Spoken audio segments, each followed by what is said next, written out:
इसमें हमारे किसान भाइयों को दोषी बिल्कुल नहीं कहना चाहिए, क्योंकि किसान बहुत शांतिप्रिय ढंग से 13 महीने तक अपनी लड़ाई लड़के आया।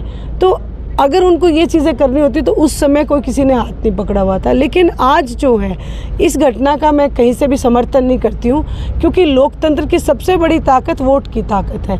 ना आज किसी हथियार की ज़रूरत है, ना ऐसे हथकंडों को अपनाने की ज़रूरत है। वोट की ताकत से आप जनता जो है नेताओं को सबक दे सकती है। दुष्यंत जी से आप सिर्फ मैं तो यही कहूँगी कि अगर इतना ही उन्होंने चौधरी देवीलाल जी की नीतियों को आगे बढ़ाया तो आज लोग गांव में क्यों नहीं घुसने दे रहे। आदरणीय चौधरी देवीलाल जी ये चश्मे का निशान अपनी पार्टी का उत्तराधिकारी चौधरी ओम प्रकाश जी चौटाला को बना के गए हुए, इसलिए कोई कुछ भी कहे उत्तराधिकारी तो ओम प्रकाश जी चौटाला ही है। नमस्कार, मैं अमित कुमार और आप देख रहे हैं सिटी बिग न्यूज़। जिस तरीके से बोर्ड एग्जाम से पहले एक बच्चा अपने पेपरों की तैयारी करने में जुट जाता है और कहीं ना कहीं उसका परिवार भी उस बच्चे के साथ कमर कस लेता है, ऐसा ही कुछ माहौल चल रहा है हिसार लोकसभा क्षेत्र में, जहां आने वाले 25 मई को लोकसभा चुनावों के चलते हर राजनीतिक पार्टी का प्रत्याशी गांव-गांव में जाकर अपनी राजनीतिक पार्टी का प्रचार व प्रसार करते हुए नजर आ रहा है। जिसके चलते आदमपुर हलके के गांव में आज हमारी टीम मौजूद है, जहां पर INLD से हिसार लोकसभा की प्रत्याशी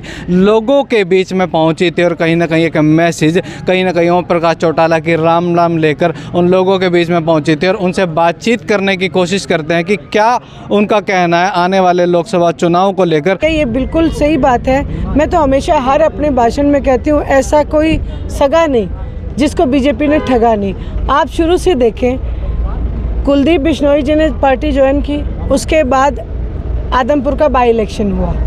भव्य बिश्नोई जी के लिए मनोहर लाल जी खट्टर हर एक भाषण में कहते थे कि मैं चौधर दूंगा, उनको कोई चौधर नहीं दी। वहीं उसके बाद उन्हीं के इलाके में आके उन्हीं के स्टेज पे मौजूदगी में रहते हुए मनोहर लाल जी ने एक बात कही, भजन लाल जी के ऊपर टिप्पणी करके गए।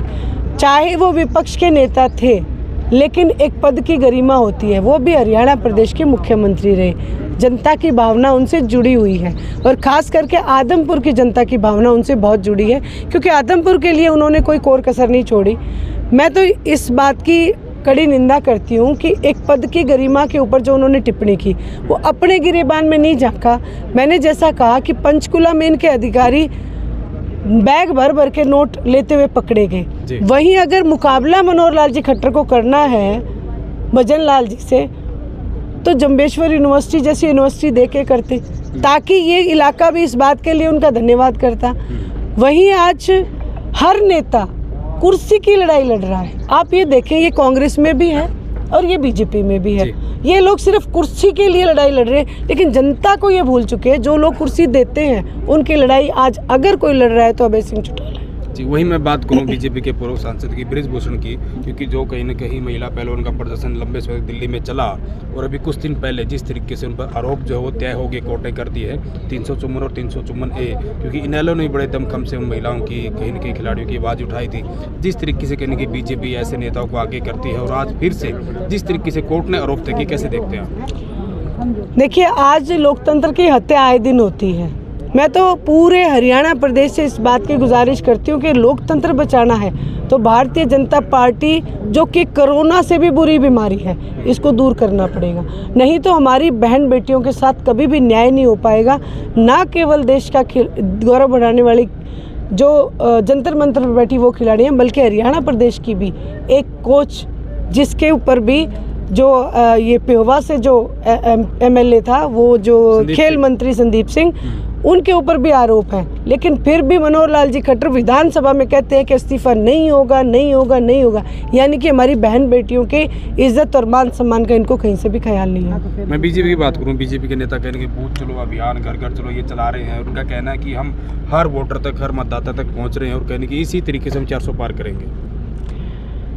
भारतीय जनता पार्टी भ्रम फैलाती है। पिछली बार ये कह रहे थे कि हम बहुत बड़े बहुमत से आएंगे, लेकिन इन लोगों का 40 सीटों पे सिमटना पड़ा। इस बार 10 ही सीटों पे सिमट के रह जाएंगे। और दूसरी बात, आज जो लोकसभा के सीटें हैं, अगर बीजेपी अपने आप को इतना मजबूत समझती तो कैंडिडेट सारे उधार के क्यों लिए हैं? अपना इनके पास कैंडिडेट तक नहीं है, क्योंकि ये कल पैदा हुई पार्टी। मुझे एक मौलाना मिले थे, उन्होंने मुझे एक बात कही जी। कि इंडियन नेशनल लोकदल पार्टी तो हरियाणा प्रदेश की जनक है। चौधरी देवीलाल जी ने हरियाणा प्रदेश को बनाया है। हिंदुस्तान के इतिहास में एक ऐसे नेता हैं जिन्होंने किसान और कमेरे वर्ग के लिए हमेशा अपनी कुर्सी छोड़ने का काम किया है। और भारतीय जनता पार्टी तो सिर्फ सरमाएदारों की पार्टी है, बड़े बड़े जो अडानी और अंबानी इनकी पार्टी है। तो हरियाणा प्रदेश की जनता इनको जल्द ही हरियाणा प्रदेश से बाहर करेगी। मैम, किसी का भी समर्थन करना या विरोध करना कहीं ना कहीं लोकतांत्रिक अधिकार माना जाता है, लेकिन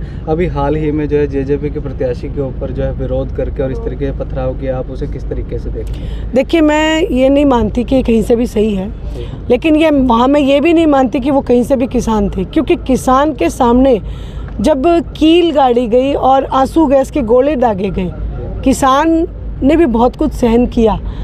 वहीं अराजकता फैलाने वाले तत्व हर कहीं होते हैं। इसमें हमारे किसान भाइयों को दोषी बिल्कुल नहीं कहना चाहिए, क्योंकि किसान बहुत शांतिप्रिय ढंग से 13 महीने तक अपनी लड़ाई लड़के आया।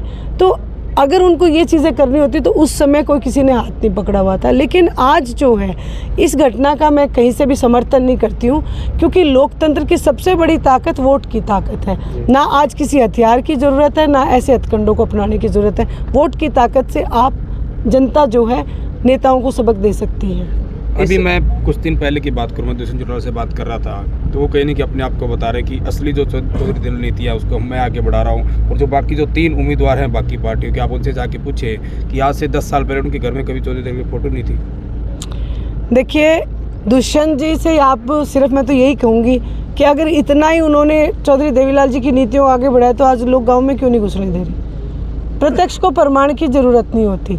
जो वो बातें कह रहे हैं वो जनता को पता है कि पूर्ण रूप से निराधार बातें हैं। जिस समय उन्होंने भारतीय जनता पार्टी के पैरों में बैठने का निर्णय लिया था, उसी दिन जनता ने भी निर्णय ले लिया था कि इसके बाद हरियाणा प्रदेश में एंट्री नहीं होगी और चौधरी देवीलाल जी के उत्तराधिकारी केवल और केवल आदरणीय ओम प्रकाश जी चौटाला हैं, क्योंकि आदरणीय चौधरी देवीलाल जी ये चश्मे का निशान अपनी पार्टी का उत्तराधिकारी चौधरी ओम प्रकाश जी चौटाला को बना के गए हुए हैं। इसलिए कोई कुछ भी कहे, उत्तराधिकारी तो ओम प्रकाश जी चौटाला ही हैं। तो INLD से हिसार लोकसभा के प्रत्याशी सुनैना चौटाला को आपने सुना, जिन्होंने साफ तौर पर हाल ही में हुई जेजेपी हिसार लोकसभा की प्रत्याशी के ऊपर हमले को सरासर गलत बताया, लेकिन कहीं ना कहीं किसानों के हक में या किसानों के फेवर में एक बात कही कि इस तरीके का हमला हमारे किसान नहीं कर सकते। तो इस पूरे मामले में कहीं ना कहीं किसानों को दोष ना दिया जाए। आपने पूरी बात सुनी, आपकी जो भी राय है वो कमेंट करके ज़रूर बताएं। इस वीडियो को शेयर करना ना भूलें। धन्यवाद।